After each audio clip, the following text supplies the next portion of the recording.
Hi everyone, আজকে আমি তোমাদের জন্য একটি ইন্টারেস্টিং গল্প নিয়ে এসেছি, যেখানে আমরা দেখতে পারবো যে আমাদের এই গল্পের নায়ক এবং নায়িকার মাঝে প্রথম দেখাতে তুমুল আকারে ঝগড়া শুরু হয়ে যায়। আর তাদের এই ঝগড়াটি পরবর্তীতে কিভাবে ভালোবাসায় রূপ নেয় সেটি দেখতে হলে তো পুরো গল্পটি দেখতে হবে। চলো তবে গল্পের কাহিনীতে যাওয়া যাক। গল্পের শুরুতে আমরা ইভানকে দেখতে পাই, যে তার স্বপ্ন পূরণ করার জন্য এবং একটি জবের জন্য তার নিজের শহর ছেড়ে অন্য একটি শহরে আসে। আর এখানে আসার পরে সে একটি কোম্পানিতে ইন্টারভিউ দিতে যায়। তবে এই কোম্পানিটি অনেক ছোট ছিল, যেটি দেখে তো ইউয়ান একটু হতাশ হয়ে যায়, কারণ সে ভেবেছিল যে কোম্পানিটি হয়তো অনেক বড় হবে। এরপর ইউয়ান তার ইন্টারভিউটা দেয়, যেটা তো অনেক ভালোভাবে হয়ে যায়, কিন্তু এরপরেও ইউয়ানকে অনেক কম টাকা স্যালারির অফার করা হয়। আর এটি শুনে তো ফার্স্টে ইউয়ানের মন একটু খারাপ হয়ে যায়, কিন্তু যেহেতু সে অনেক বড় স্টেপ নিয়ে তার নিজের শহরটি ছেড়ে এসেছে, তাই এখানে তাকে যত টাকা স্যালারি প্রদান করা হচ্ছে তাতে সে রাজি হয়ে যায়। এরপর ইউয়ানের এই শহরে একটি বাসার প্রয়োজন ছিল, যার কারণে সে বাসা দেখতে বেরিয়ে পড়ে। তবে তার বাজেট এতটাই কম ছিল যে সে বাসা তো দূরের কথা, একটি রুম পর্যন্ত পাচ্ছিল না। আর ইউয়ানের এজেন্ট যখন তার স্যালারি সম্পর্কে জানতে পারে, তখন তো সে তাকে আর বাসা দেখানোর বদলে তার নিজের সময় নষ্ট করার জন্য ইউয়ানকে অনেক কথা শোনাতে থাকে। আর ইউয়ান তো এজেন্টের এত কথা শুনে তার হাত থেকে বাঁচার জন্য সেখান থেকে অন্য একটি রাস্তা দিয়ে বের হওয়ার চেষ্টা করতে থাকে। কিন্তু ইউয়ান যে জায়গায় ছিল সে কলোনিটির দ্বিতীয় গেট বন্ধ ছিল, যার কারণে সে গেটটি টপকে বাইরে যাওয়ার চেষ্টা করতেছিল, কিন্তু গেটটি অনেক উঁচু থাকার কারণে সে কাজটি করতে পারে না। আর সে ওখানে একটি ছেলেকে দেখতে পায়। তখন সে ছেলের থেকে সাহায্য চায়, যে আর কেউ না বরং আমাদের এই গল্পের মেন লি ছিল। লি তো এখানে মনে করে যে ইউয়ান হয়তো গেটের বাইরে পড়ে থাকা তার ব্যাগটি চাচ্ছে, যার কারণে সে ব্যাগটি তুলে গেটের কাছে ফেলে দেয়। আর এটি দেখে তো ইউয়ান নিজের মাথায় নিজেই মারতে থাকে। ইউয়ান তো তখন নিজে ওই গেটটি বেয়ে নামার চেষ্টা করতে থাকে। লি তখন ইউয়ানকে সাহায্য করার জন্য ওই গেটটি জোরে জোরে নড়াতে থাকে, যার কারণে তো ইউয়ান জোরের সাথে নিচে এসে পড়ে যায়। লি তখন বলে যে তুমি তো গেটের এপারে চলে এসেছো, এবার নিজের ব্যাগটি তুমি নিজে গিয়ে নিয়ে আসো। এটি বলে লি সেখান থেকে দৌড়ে চলে যায়। ইউয়ান তো তখন তার মনের মধ্যে যতগুলো গালি ছিল সব গালি সে লিকে পিছন থেকে দিয়ে দেয়। এরপরে সিনেমা দেখতে পাই যে ইউয়ান তার জন্য একটি বাসা দেখতে যায়। আর এই বাসাটি সে বার্গেনিং করে কম বাজেটের মধ্যে করে নেয়। আর এজেন্ট তাকে যে বাসাটি দেখাচ্ছিল, এই বাসাটির কারোর নাম বরং লিয়ের ছিল। আর এখানে আমরা দেখি যে ওই এজেন্টটি লিকে ফোন দিয়ে বলে যে যে মেয়েটি বাসা দেখতে এসেছে সে আমাদের ডিমান্ডের হাফ পে করতে চাচ্ছে। তখন লি তাকে বলে যে তোমার যা ইচ্ছা হয় তাই করো। আর এটি শোনার পরে তো এজেন্ট ইউয়ানকে কম বাজেটে এই বাসাটি দিয়ে দেয়। আর এরপরে আমাদের দেখানো হয় যে ইউয়ান অফিসে যাওয়া শুরু করে দেয়। আর বস তাদের সবাইকে একটি কোম্পানিতে প্রপোজাল দেওয়ার জন্য কাজে লাগিয়ে দেয়। এরপরে ইউয়ান যখন তার অফিসের কাজ শেষ করে বাসায় ফিরছিল, তখন রাস্তার মধ্যে তার আবারও লিয়ের সাথে দেখা হয়ে যায়। তারপর ইওয়ান যখন তার বাসাতে যাওয়ার জন্য তার অ্যাপার্টমেন্টের লিফটের মধ্যে ঢুকে, তখন তার লিফটের মধ্যে আবারও লিয়ের সাথে দেখা হয়ে যায়। এখানে ইওয়ান তো ভাবে যে লি হয়তো তার পিছু করছে, এই জন্য সে লিকে বলে যে তুমি আমার পিছু কেন করছো। লি তখন তাকে বলে যে তোমার কি আমাকে এরকম ছেলে মনে হয় যে কিনা তোমার পিছু করবে। আর এখান থেকে তারা এই ব্যাপারটা জানতে পেরে যায় যে ইওয়ান তো লিয়ের বাসাতে ভাড়া থাকে। আর এটা শুনে তো তারা দুজনেই অনেক বেশি অবাক হয়ে যায়। আর এরপর থেকে আমরা দেখি যে তাদের দুজনের মাঝে তো রোজই খুনসুটির ঝগড়া চলতেই থাকে। এরপরে আমরা দেখতে পাই যে একদিন ইওয়ান তার কলিগ চ্যানের সাথে তার বাসার দিকে আসছিল। তখনই চ্যান ইওয়ানের বাসার বাইরে একটি থিফ চিহ্ন দেখতে পাই। আর এই মার্কটি সাধারণত চোররা ব্যবহার করতো, মানে যে কোনো বাসাতে চুরি করার আগে তারা বাসার বাইরে সেই মার্কটি দিয়ে রাখতো। এটি দেখার পরে তো ইওয়ান অনেক বেশি টেনশনের মধ্যে পড়ে যায় যে আমি নিজেই তো গরিব মানুষ, আমার নিজের ঘরে কিছু নেই, তাহলে ও আমার বাসায় আবার কিছুই করবে। যার কারণে ইওয়ান চ্যাংয়ের থেকে সাহায্য চাই। এরপরে আমরা দেখতে পাই যে ইওয়ান তার বাসার বাইরে যে মার্কটি দেওয়া আছে সে মার্কে একটি ছবি এবং তার নিজের একটি ছবি লিখে পাঠায়। আর এটি দেখার পরে লি তো মনে করে যে ইওয়ানকে হয়তো কোনো চোর কিডন্যাপ করে রেখে দিয়েছে। আর এটি দেখার পরে তো লি অনেক ভয় পেয়ে যায়। তারপরে সে ইওয়ানকে ফোন দেয়। এখানে ইওয়ান তো লিয়ের থেকে কিছু টাকা চায়। আসলে ইওয়ানের বাসার বারান্দার দরজা একটু খারাপ হয়ে গিয়েছে, আর যেটি সারতে কিছু জিনিস কিনতে হবে, আর সেই টাকাগুলো ইওয়ানের কাছে ছিল না। কিন্তু লি তো এখানে ভুল বুঝে, সে ভাবে যে ইওয়ানকে হয়তো চোররা কিডন্যাপ করে রেখে তার থেকে মুক্তি পৌঁছাচ্ছে। লি তখন ইওয়ানকে জিজ্ঞাসা করে যে ওরা কত টাকা চাচ্ছে। ইওয়ান তখন বলে যে 400। লি বলে যে ওরা হয়তো 4 মিলিয়ন চাচ্ছে। ইওয়ান তখন বলে যে না না 400ই চাচ্ছে। লি তখন ওর কথা না বাড়িয়ে টাকাটি পাঠিয়ে দেয়। কিন্তু তারপরেও তো লিয়ের ইওয়ানের জন্য অনেক টেনশন হচ্ছিল, যার কারণে সে তাড়াতাড়ি করে বাসার দিকে যেতে থাকে। আর ওইদিকে চ্যাং ইওয়ানের বাসার বেলকনি দরজাটি ঠিক করছিল।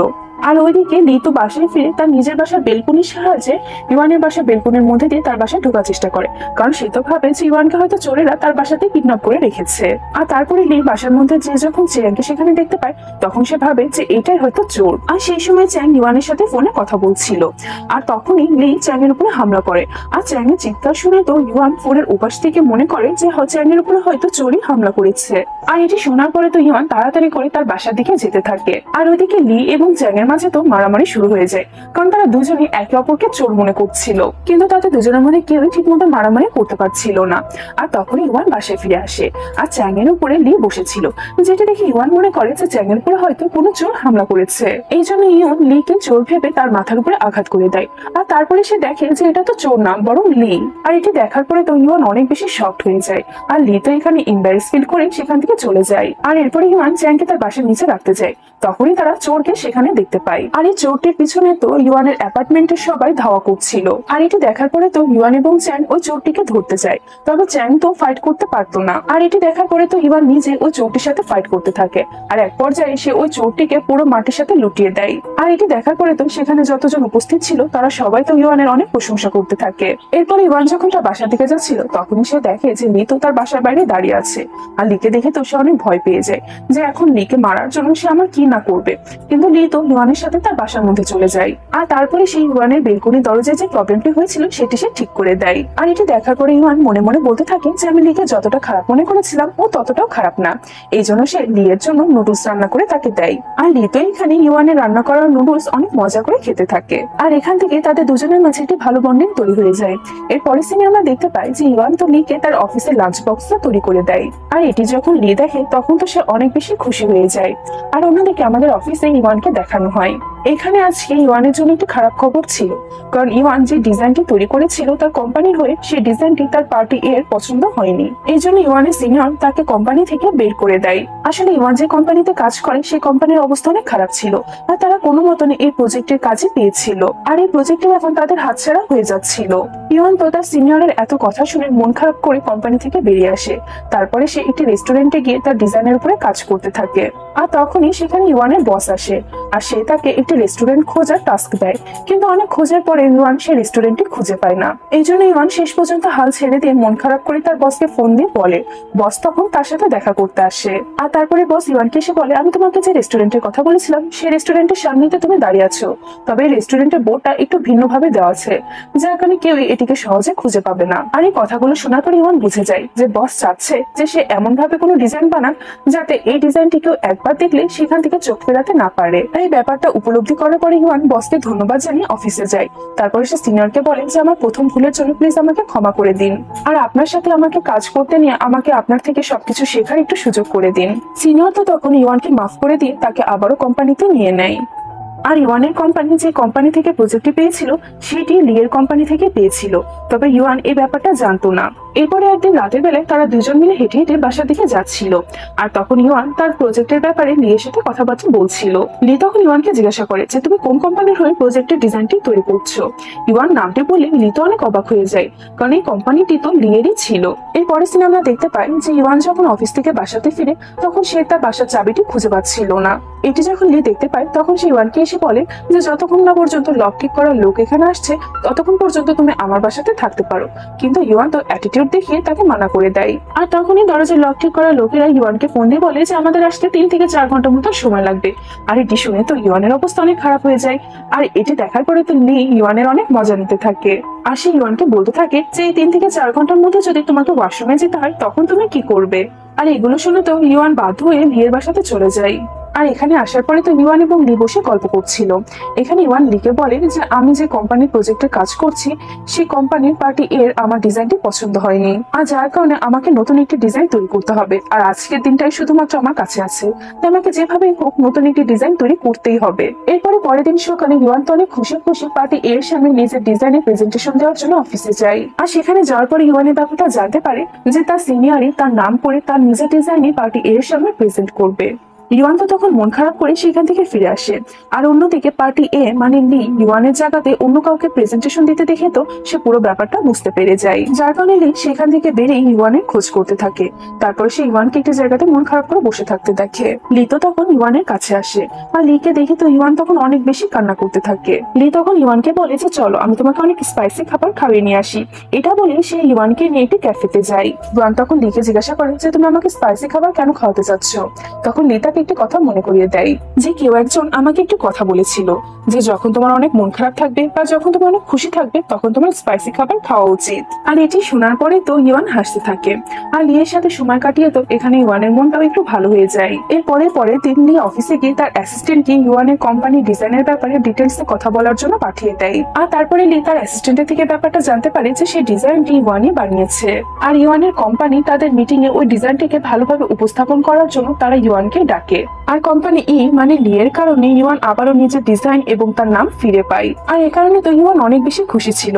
আর তারপরে ইওয়ান জানতে পেরে যায় যে লিও কোম্পানি এ থেকে ছিল। এই পরের সিনে আমরা দেখতে পাই যে লি তো ইওয়ানের কোম্পানির সাথে কথা বলে ইওয়ানকে নিজের সাথে কাজ করার জন্য বাইরে নিয়ে যায়, যাতে করে ইওয়ান তার ডিজাইন করার জন্য বেশি বেশি করে আইডিয়া পায়।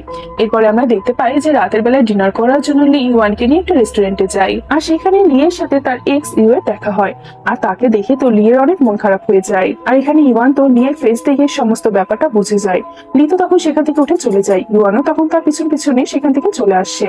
এরপরে আমরা দেখতে পাই যে ইওয়ান লিকে ইউয়ের ব্যাপারে জিজ্ঞাসা করে, কিন্তু লি তাকে বলে যে ও আমার ফ্রেন্ড, আর এটা বলে সে কথাটিকে ঘুরিয়ে নেয়। এরপরে পরের দিন আমরা দেখতে পাই যে ইওয়ানের অফিসে ইউ আসে এবং সে সেখানে একটি প্রজেক্টের উপরে কাজ করতে এসেছিল। তবে সে এখানে কাজ করার আগে একটি শর্ত রেখেছিল যে তার প্রজেক্টের ইনচার্জ শুধুমাত্র ইওয়ানই হবে। এরপরে আমরা দেখি যে ইউ তো ইওয়ানের সাথে কাজের জন্য দেখা করে, কিন্তু এখানে ইউ তো বারবার শুধু লিয়ের ব্যাপারে ইওয়ানের সাথে কথা বলে যাচ্ছিল। এমনকি ইওয়ানকে সাথে করে তার ফ্রেন্ডের বার্থডে পার্টিতেও যায়। আর এখানে সবার সামনে ইওয়ানকে তার প্রজেক্টের প্ল্যান সম্পর্কে এক্সপ্লেন করতে বলে। ইওয়ান তো প্রথমে একটু নার্ভাস হয়ে যায়, কিন্তু তারপরে সে অনেক সাহসিকতার সাথে সবার সামনে তার প্ল্যানটি সুন্দরভাবে এক্সপ্লেন করে। আর এতে তো সেখানে উপস্থিত সবাই ইওয়ানের অনেক প্রশংসা করতে থাকে। আর অন্যদিকে আমাদের লিকে দেখানো হয় সে তো ইওয়ানের জন্য অপেক্ষা করছিল, কারণ ইওয়ান অনেক রাত হয়ে গিয়েছে, তারপরেও বাসায় ফিরছিল না। এরপরে পরের দিন লি যখন অফিসে যায় তখন সে ইওয়ানের পরিবর্তে অন্য একজনকে দেখে তো অনেক বেশি রেগে যায়। আসলে ইউ এর প্রজেক্টের কারণে ইওয়ানকে লিয়ের প্রজেক্ট থেকে লিকে না বলে বের করে দেওয়া হয়েছিল। আর ইউ এর প্রজেক্টের কারণে ইওয়ান তার কলিগের সাথে অ্যাক্টিং করে, যে ভিডিওটা অনেক ভাইরাল হয়ে যায়। আর এই ভিডিওটি যখন লি দেখে তখন তো সেই ইওয়ানকে অন্য একটি ছেলের সাথে দেখে অনেক বেশি জেলাস ফিল করতে থাকে। আর তারপরে সেই ইওয়ানকে ফোন দেয়, আর ফোন দিয়ে তো সে তার সাথে অনেক ঝগড়া করে। আর এরপরে আমাদের দেখানো হয় যে ইউ তো ইওয়ানের কাজের জন্য অনেক বেশি ফেমাস হয়ে যাচ্ছিল, এই জন্য সে ইওয়ানের উপরে অনেক বেশি ইমপ্রেস ছিল। এই কারণে ইওয়ানকে তার বাসাতে ড্রপ করতে আসে। আর লি যখন ওদের দুজনকে একসাথে দেখে তখন তো সে অনেক বেশি ভয় পেয়ে যায়, যার কারণে লি ইউ এর সাথে কথা বলে তাকে ইওয়ানের থেকে দূরে থাকতে বলে। ইউ তাকে বলে যে আমি ইওয়ানের থেকে তখনই দূরে থাকবো যখন তুমি আমার সাথে আমার প্রজেক্টে কাজ করতে চাইবে। আর এরপরে আমরা দেখি যে লিয়ের বস তো লিকে ফোন দিয়ে তাকে ইউ এর সাথে কাজ করার জন্য বলে। এরপরে লি যখন ইউ এর সাথে কাজ করার জন্য তার অফিসে যায় তখন তো ইউ তার সাথে অনেক অ্যাটিটিউড দেখাতে থাকে। এখানে ইউ এর অ্যাসিস্ট্যান্ট লিকে বলেন যে ইউ চায় যে তুমি যাতে ইওয়ানকেও এই প্রজেক্টে নিয়ে আসো। আর এটি শোনার পরে তো লি ইওয়ানকে নিয়ে ইউ এর অফিসে যায়। তারপরে সে তাদের প্ল্যানটি ইউ এর সামনে উপস্থাপন করে। আর এগুলো দেখে তো ইউ অনেক বেশি ইমপ্রেস হয়ে যায়। এরপরের সিনে আমরা দেখতে পাই যে ইওয়ান তার কলিগ চ্যাং এবং লিকে সাথে করে একটি পার্কে ঘুরতে যায়। আর এখানে আমরা এই ব্যাপারটা বুঝতে পারি যে চ্যাং এবং লি দুজনেই ইওয়ানকে পছন্দ করতো, যার কারণে এখানে চ্যাং এবং লি একে অপরকে একদমই সহ্য করতে পারছিল না। এরপরে পরের দিন থেকে লি, ইওয়ান এবং ইউ এর প্রজেক্টের কাজটি শুরু হয়ে যায়। আর এই প্রজেক্টের কাজে তাদের একটি শুটিং করা লাগছিল। আর এই শুটিং এর সময় একটি বড় জিনিস ইওয়ানের গায়ের উপরে পড়তে যাচ্ছিল, কিন্তু তখন লি এসে তাকে বাঁচিয়ে নেয়। আর তখন সেটে থাকা লোকজন তাদের দুজনের এই ভিডিওটি বানিয়ে নেয়। আর এখানে তো ইওয়ান পায়ে আঘাত পেয়েছিল, যার কারণে লি তাকে কোলে উঠিয়ে হসপিটালে নিয়ে যায়। আর এখানে তাদের সাথে চ্যাংও ছিল। ইওয়ানের চেক আপ করানোর পরে লি চ্যাংকে বলে যে তুমি ইওয়ানের খেয়াল রেখো, এটি বলে সে সেখান থেকে চলে যায়। কিন্তু রাতের বেলায় যখন লি বাসায় ফিরে দেখে যে ইওয়ানের বাসাতে চ্যাং রয়েছে তখন তো সে এটি দেখে অনেক বেশি রেগে যায়। আর চ্যাং তো এখানে লিকে এত রাগান্বিত অবস্থা দেখে সেখান থেকে তাড়াতাড়ি চলে যায়। আর এরপরে লি নিজে ইওয়ানের খেয়াল রাখতে থাকে, এমনকি সে ইওয়ানের জন্য খাবারও বানায়। এরপরে পরের দিন প্রজেক্টের কাজ শেষে চ্যাং এবং লিয়ের মাঝে একটু ঝগড়া বেঁধে যায়, কারণ তারা দুজনেই ইওয়ানকে নিজেদের সাথে বাইরে নিয়ে যেতে চাচ্ছিল। কিন্তু এখানে তো ইওয়ান লিয়ের সাথে বাইরে চলে যায়। এরপরে সিনে আমরা দেখি যে মাসের প্রায় শেষ দিন চলে এসেছিল, যার কারণে ইওয়ানের কাছে কোনো টাকা ছিল না, তাই সে নাস্তাতে স্ন্যাক্স খাচ্ছিল। আর এই ব্যাপারটা নিয়ে লক্ষ্য করে, যার কারণে নিয়ে ইওয়ানকে নিয়ে একটি রেস্টুরেন্টে খেতে যায়। এখানে আসার পরে ইওয়ান লিখে বলে যে আমি যখন অনেক বড় লোক হয়ে যাব তখন আমি তোমাকে এর থেকে ভালো রেস্টুরেন্টে নিয়ে যেয়ে খাওয়াবো। আর এটি বলার পরে ইওয়ান একটি সাদা কাগজের উপরে এই ডিলটির একটি কন্ট্রাক্ট তৈরি করে। আর তারপরে ইওয়ান তার এবং লিয়ের হাতটি ক্যাচআপের মধ্যে ডুবে এই ডিলের কন্ট্রাক্টের উপরে একটি টিপছাপ নিয়ে নেয়। আর আমরা দেখি যে এই কন্ট্রাক্টটি তো লি তার কাছে অনেক যত্ন সহকারে রেখে দিয়েছিল, কিন্তু একদিন ভুলবশত তার একটি কলিগের থেকে ওই কন্ট্রাক্টের উপরে চাপ পড়ে যায়। আর তার কোয়ালিটি তখন ওই কন্ট্রাক্ট পেপারটি ডাস্টবিনের মধ্যে ফেলে দেয়। লি তো তখন ডাস্টবিন থেকে কন্ট্রাক্ট পেপারটি নিয়ে নিজের কাছে রেখে দেয়। এখান থেকে এটা আমরা স্পষ্টই বুঝতে পারি যে লি তো ইওয়ানের প্রেমে একদম পাগল হয়ে গিয়েছে। এই পরের সিনে আমরা দেখি যে লি এবং ইওয়ান যে প্রজেক্টের উপর কাজ করছিল সেই প্রজেক্টটি সাকসেস হয়ে যায়। আর এই খুশিতে তারা দুজন তো মাঝ রাস্তাতে একে অপরকে জড়িয়ে ধরে। আর সেই সময় কেউ একজন ওদের দুজনের পিকচার ক্লিক করে নেয়। এরপরে আমরা দেখি যে রাতের বেলায় লি তার রুমে বসে কাজ করছিল। তখনই সে ইওয়ানের বাসা থেকে ইওয়ানের চিৎকারের শব্দ শুনতে পায়, যার কারণে তো লি তাড়াতাড়ি ইওয়ানের বাসাতে যায়। আসলে ইওয়ান হরর মুভি দেখছিল। যখন তার রুমের বিদ্যুৎ চলে যায় তখন সে ভয়ে চিৎকার দিয়ে ওঠে। লি তো ইওয়ানের বাসাতে যাওয়ার পরে তার রুমের লাইটটি ঠিক করার চেষ্টা করতে থাকে, কিন্তু এখানে লি তো নিজে ভয় পাচ্ছিল, যার কারণে সে কোনো কিছুই ঠিক করতে পারে না। আর এটি দেখে তো ইওয়ান লি এর উপরে হাসতে থাকে। লি তখন বলে যে তুমি কেন না আজকে রাত্রে আমার বাসাতেই থেকে যাও। এরপরে তারা দুজনে যখন লি এর ফ্ল্যাটের দিকে যেতে থাকে তখন তারা দেখে যে লি তো বাসার চাবি নিয়ে আসতে ভুলে গিয়েছে। আর এখন তো বাসাটা লক হয়ে আছে, তাই তারা এভাবে বাসার মধ্যে যেতে পারবে না। ইওয়ানের মাথায় তখন একটু বুদ্ধি আসে। তখন সে নিজের ফ্ল্যাটের বারান্দা দিয়ে লিয়ের ফ্ল্যাটের বারান্দাতে যায়। তারপরে সে লিয়ের ফ্ল্যাটের বারান্দার দরজা দিয়ে তার ফ্ল্যাটের মধ্যে ঢোকার চেষ্টা করতে থাকে, কিন্তু এখানে লিয়ের ফ্ল্যাটের বারান্দার দরজাটিও লক করা ছিল। এই জন্য তো তাদের দুজনকে বাধ্য হয়ে ইওয়ানের অন্ধকার বাসার মধ্যে থাকতে হচ্ছিল। আর রাতের বেলায় তো লিয়ের অনেক বেশি ভয় করছিল, যার কারণে সে ইওনের পাশে গিয়ে ঘুমিয়ে পড়ে। এরপরে পরের দিন সকালে যখন ওদের দুজনের ঘুম ভাঙে আর ওরা দুজনে যখন একে অপরকে এত কাছাকাছি দেখতে পায় তখন তো তারা অনেক অকওয়ার্ড ফিল করতে থাকে। এরপরে ইওয়ান এবং লিয়া একসাথে অফিসে যায়। আর এখানে তো তারা দুজনে একে অপরের সাথে অনেক খুশি ছিল। আর চ্যাং ওদের দুজনকে এভাবে দেখে ফেলে। আর এখানে চ্যাং এর ব্যাপারটা বুঝতে পেরে যায় যে ওরা দুজনে হয়তো একে অপরকে পছন্দ করতে শুরু করেছে, যার কারণে সে সিদ্ধান্ত নেয় যে সে ইওয়ানের থেকে দূরে থাকবে। এর পরের সিনে আমরা দেখি যে ইওয়ান এবং লি মাঝ রাস্তায় একে অপরকে যে জড়িত হয়েছিল সেই ছবিটি ভাইরাল হয়ে গিয়েছে, যার কারণে লিয়ের বস তাকে ইওয়ানের থেকে দূরত্ব বজায় রাখার কথা বলে, কিন্তু লি তো তাকে মানা করে দেয় আর বলে যে এটির বদলে আপনি আমাকে যেই শাস্তি দিবেন আমি সেটা মানতে রাজি আছি।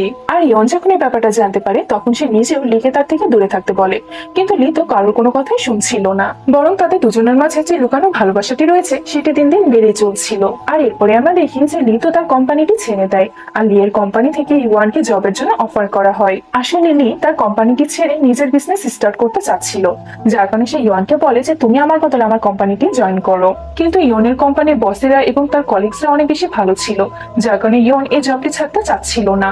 তবে সে তো একটি ভালো কোম্পানির জবের অফার পেয়েছে, যার কারণে সে বুঝতে পারছিল না যে সে কি করবে। কিন্তু ইওনের সিনিয়ররা যখন এই ব্যাপারে জানতে পারে যে ইওন একটি ভালো কোম্পানি থেকে জবের অফার পেয়েছে তখন তারা নিজেরাই ইওনকে জব থেকে ফায়ার করে দেয়, যাতে করে ইওন এত ভালো একটি অপরচুনিটি হাতছাড়া না করে। এরপরে পরের দিন সকালে ইওনের কাছে তার মায়ের ফোন আসে আর সে তাকে বলে যে আমি তোমার সাথে দেখা করতে তোমার বাসায় আসছি। আর এটি শোনার পরে তো ইওন তাড়াহুড়া করে তার বাসাটি গোছাতে থাকে, কারণ সে তার বাসাটা অনেক অগোছালো করে রেখেছিল। আর লি তো ইওয়ানের বাসার মধ্যে থেকে নানা ধরনের শব্দ শুনতে পেয়ে এখানে আসে। আর লি এসে দেখে যে ইওয়ান তো অনেকগুলো কাপড় তার আলমারির মধ্যে জোর করে ঢুকে সেটা বন্ধ করার চেষ্টা করছিল। লিও তখন এসে তাকে সাহায্য করে, কিন্তু জোর করে আলমারির মধ্যে অনেকগুলো কাপড় রেখে বন্ধ করার কারণে তো আলমারির সমস্ত কাপড় ওদের দুজনের গায়ের উপরে পড়ে যায়। আর এটি দেখার পরে তো লি ইওয়ানের সমস্ত জিনিসপত্রগুলো নিজের বাসাতে রেখে দেয়। এরপরে আমরা দেখতে পাই যে ইওনের মা এসে যখন ইওনের বাসাটি এত সুন্দরভাবে দেখে তখন তো ইওনের মা ভাবতে থাকে যে আমার মেয়েটা এখন কত বড় হয়ে গিয়েছে। এরপরে ইওন তো লিয়ের সাথেও তার মাকে দেখা করায় আর লিকে দেখে তো ইওনের মা তাকে অনেক পছন্দ হয়ে যায়। এই কারণে ইওনের মা ইওনকে গিয়ে বলে যে তুমি লিকে তোমার বয়ফ্রেন্ড বানিয়ে নাও, কিন্তু ইওন তো তার মায়ের মাথা থেকে এসব কথা সরানোর জন্য তাকে বলে দেয় যে লি মেয়েদেরকে পছন্দ করে না। এরপরে আমরা দেখি যে ইওনের মা তো ইওনের বাসাটি ঘুরে দেখছিল, তখনই সে ইওনের বাসাতে লিয়ের একটি রেজাল্ট দেখতে পায়, যেটি দেখে তো সে সেখানে অজ্ঞান হয়ে যায়। এরপরে ইওনের মাকে আমরা হসপিটালে দেখতে পাই। হসপিটালে এসে ইওনকে জিজ্ঞাসা করছিল লিয়ে এসে রেজাল্টের ব্যাপারে, তখন ইওন তাকে বলে যে ওটি আমারই ছিল মা। ইওনের মা তখন তাকে বলে যে আজকে লিয়া আমার সাথে দেখা করতে এসেছিল আর সে আমাকে বলেছে যে তার ছেলেদের প্রতি না বরং মেয়েদের প্রতি ইন্টারেস্ট। এটি শুনে তো ইওন অনেক রেগে যায় আর সে তার মাকে বলে যে তুমি কিভাবে লিকে এরকম ধরনের কোশ্চেন করতে পারো। এই জন্য তো ইওন লজ্জিত হয়ে লিকে ফোন দেয় আর তাকে বলে যে তুমি আমার মায়ের কথাগুলো শুনে অন্য কিছু মনে করো না। এরপরে সিনে আমরা দেখতে পাই যে ইওন এবং লি মিলে বাইরে ড্রিঙ্কস করতে যায় আর এখানে তো তারা দুজনে অনেক বেশি ড্রিঙ্কস করে ফেলে। এখানে লি তো মাতাল অবস্থায় ইওনকে বলতে থাকে যে আমি তোমার মাকে বলেছিলাম যে আমার তোমাকে পছন্দ। এরপরে তো তারা দুজনই মাতাল অবস্থায় বাসায় ফিরে একই বেডে ঘুমিয়ে পড়ে। এরপরে পরের দিন সকালে ইওনের মা এসে ওদের দুজনের ঘুম ভাঙায়, তারপরে তো ওদের দুজনের ক্লাস নিতে থাকে। তখন তোরা দুজন অনেক কষ্ট করে তাকে বোঝাতে থাকে যে আমরা দুজনে নেশাগ্রস্ত অবস্থায় সেখানে ঘুমিয়ে পড়েছিলাম। এরপরে আমরা দেখি যে ইওনের তো এটা মনে ছিল যে লি তাকে রাতের বেলা বলেছিল যে সে তাকে পছন্দ করে। এই জন্য সে লিকে বলে যে তুমি ওই ব্যাপারটা নিয়ে চিন্তা করো না, আমি জানি জানি যে তুমি ওই সময় নেশাগ্রস্ত অবস্থায় থেকে আমাকে ওই কথা বলেছিলে। লি তো তখন সুযোগ বুঝে ইয়নকে বলে দেয় যে না, আমি তখন সিরিয়াসলি তোমাকে ওই কথাটি বলেছিলাম, আমি সত্যি তোমাকে অনেক পছন্দ করি। এই কথাটি শোনার পর থেকে তো ইওয়ান লিকে অ্যাভয়েড করতে থাকে, আর অন্যদিকে লি তো ইওয়ানের অ্যান্সারের অপেক্ষা করতে থাকে। আর অন্যদিকে আমাদের ইউ এবং চ্যাংকে দেখানো হয় এখানে তাদের দুজনের মাঝে তো অনেক ভালো বন্ডিং তৈরি হয়ে গিয়েছিল, আর চ্যাং তো এখন ইউকে ভুলে ইওয়ানের পিছনে লেগে থাকে। এরপরে ইয়ন চ্যাংয়ের সাথে দেখা করে, আর সে তাকে বলে যে জানো, লি আমাকে বলেছে যে সে আমাকে পছন্দ করে। চ্যাং বলে যে তুমিও কি ওকে পছন্দ করো? ইয়ন তখন বলে যে হ্যাঁ। চ্যাং তখন বলে যে তাহলে তুমি আর সময় নষ্ট করো না, তুমি এখনই লির সামনে নিজের ভালোবাসার কথাটি বলে দাও। এরপরে আমরা দেখি যে ইয়নের মা তো এবার নিজের হোমটাউনে ফিরে যাচ্ছিল, আর সে যাওয়ার আগে লিকে ইয়নের খেয়াল রাখতে বলে।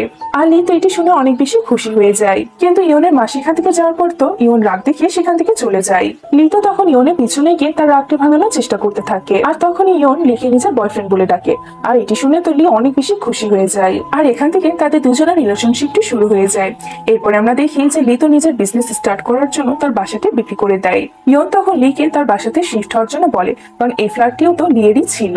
আর লিও ইয়নের কথা মতন তার বাসাতে শিফট হয়ে যায়, আর তাদের দুজনের রোম্যান্স তো এখানে খুব ভালো মতনই চলছিল। এর সাথে লিয়ের বিজনেস এবং ইয়নের জবও খুব ভালো মতনই চলছিল। ইয়ন এবং লি তো একই বাসাতে এবং একই রুমেই থাকতো, কিন্তু রাতের বেলায় যখন তারা দুজনে একই বেডে ঘুমাতো তখন তাদের অনেক অকওয়ার্ড ফিল হতো। এই জন্য ইয়ন লিকে সোফাতে ঘুমাতে বলে, আর লিও তার কথা মতন সোফাতে ঘুমিয়ে পড়ে। এরপরে সিনেমা দেখতে পায় যে লি ইয়নের পুরাতন কোম্পানিতে শেয়ার নিয়ে বিজনেসটি শুরু করে, আর লিয়ের কোম্পানি একটু প্রবলেমের মধ্যে পড়ে যায়, আর এখানে তো ইয়ন তাদেরকে সাহায্য করে। আর লিয়ের কোম্পানির সবাই অনেক বেশি ফ্রেন্ডলি ছিল, যার কারণে সবাই মিলে অনেক কষ্ট করে আবারও তাদের কোম্পানিটিকে প্রবলেমের হাত থেকে রক্ষা করে নেয়। আর এরপরে আমরা দেখি যে চ্যাং এবং ইউ তো রিলেশনশিপে চলে এসেছিল, এবং তারা দুজনে একসাথে অনেক বেশি খুশি হচ্ছিল। আর অন্যদিকে ইয়নও তার কোম্পানিতে প্রমোশন পেয়ে যায়, কিন্তু এদিকে লি এবং তার কোম্পানি ইয়নকে এখন নিজেদের কোম্পানিতে জয়েন করার জন্য অফার দিতে চাচ্ছিল। কিন্তু লি যখন এই ব্যাপারটা জানতে পারে যে ইয়নের প্রমোশন হয়ে গিয়েছে এবং ইয়নকে তার কোম্পানি থেকে অন্য একটি কান্ট্রিতে পাঠানো হবে, তখন লি ইয়নকে তার কোম্পানিতে আসার অফার দেওয়ার বদলে ইয়নকে তার কোম্পানি থেকে যে কান্ট্রিতে পাঠাতে হবে সে সেই কান্ট্রিতে তাকে যাওয়ার জন্য বলে। আর এই ব্যাপারটা যখন লিয়ের কোম্পানির স্টাফরা জানতে পারে তখন তো তারা লিয়ের উপরই রাগ দেখাতে থাকে, আর তাকে বলতে থাকে যে তুমি ইয়নকে কেন যেতে দিলে, কারণ লং ডিস্টেন্স রিলেশনশিপে অনেক ধরনের প্রবলেম দেখা দেয়। কিন্তু লিয়ের কাছে তো ইয়নের সফল হয় সব থেকে মূল্যবান ছিল, আর ইয়নের অন্য কান্ট্রিতে চলে যাওয়ার পরে তো লি ইয়নের সাথে শুধুমাত্র ফোনের মাধ্যমে ডেট করতো।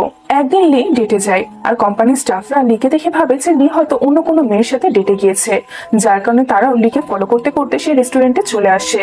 আর ওরা তো এখানে লিয়ের সাথে ঝগড়া করতে থাকে যে তোমার সাহস হলো কিভাবে ইয়নকে ধোকা দেওয়ার। কিন্তু তখনই তারা একটা জিনিস দেখে অবাক হয়ে যায় যে লি তো ইয়নের সাথে ফোনে তাদের এই ডেটটি এনজয় করছিল। আর এটি দেখার পরে তো কোম্পানির সমস্ত স্টাফরা অনেক লজ্জিত হয়ে যায়। এরপরে তারা লিকে সাইড করে দিয়ে ইয়নের সাথে কথা বলতে থাকে। এরপরে সিনে আমরা দেখি যে ইয়ন তো তার কোম্পানি থেকে রিজাইন নিয়ে আবারও ফিরে আসে, কারণ ইয়নের এটা মনে হচ্ছিল যে টাকা দিয়ে সেই সুখ কেনা যায় না যেটা ভালোবাসার মানুষের সাথে থাকলে পাওয়া যায়। আর ইয়ন যে আবারও লিয়ের কাছে ফিরে আসছে সেটি সে লিকে বলে না, কারণ সে লিকে সারপ্রাইজ দিতে চাচ্ছিল। আর এরপরে আমাদের লিকে দেখানো হয় সে তো তার কোম্পানিতে একটি নতুন কর্মী নিয়োগ দেওয়ার জন্য ইন্টারভিউ নিচ্ছিল, আর তখনই সেখানে ইয়নও ইন্টারভিউ দিতে আসে। তবে লি ফার্স্ট ইয়নকে খেয়াল না করে তার ইন্টারভিউ নিতে থাকে, কিন্তু যখনই সে ইয়নের ভয়েস শুনতে পায় তখনই সে বুঝতে পেরে যায় যে ইয়ন ফিরে এসেছে। আর এখানে লি এটাও জানতে পারে যে ইয়ন এখন তার কোম্পানিতে জব করবে, আর এটা শুনে তো লি অনেক বেশি খুশি হয়ে যায়। আর তখন লিয়ের কোম্পানির সমস্ত স্টাফও তাদেরকে ঘিরে ফেলে, আর তারা চেয়ার আপ করতে থাকে যাতে করে লি ইয়নকে প্রপোজ করে। লি তো তখন একটি রিং নিয়ে ইয়নকে প্রপোজ করে দেয়, আর এখানে তো ইয়ন অনেক ইমোশনাল হয়ে লিকে হ্যাঁ বলে দেয়। এরপরের সিনে আমরা ওদের দুজনকে লিয়ের বাসাতে দেখতে পাই। ইয়ন তো এখানে লিয়ের বেলকনি থেকে তাদের পুরাতন বাসার মধ্যে ঢুকছিল, যেটি লি তার বিজনেসের কাজের জন্য সেল করে দিয়েছিল। লি তো তখন ইয়নকে আবারও ফিরে আসতে বলে, কারণ এই বাসাটি এখন অন্য কারোর হয়ে গিয়েছে, আর তুমি এমন কাজ করলে সে আমাদের বিরুদ্ধে পুলিশের কাছে অ্যাকশন নিতে পারে। ইয়ন তখন বলে যে আমি আমার স্যালারি দিয়ে তোমার জন্য বাসাটি কিনে নিয়েছি। আর এখানে তো লি খুশি হয়ে ইয়নকে কিস করে নেয়। আর এই হ্যাপি এন্ডিং এর সাথে আমাদের আজকের এই সুন্দর গল্পটি এখানেই শেষ হয়ে যায়।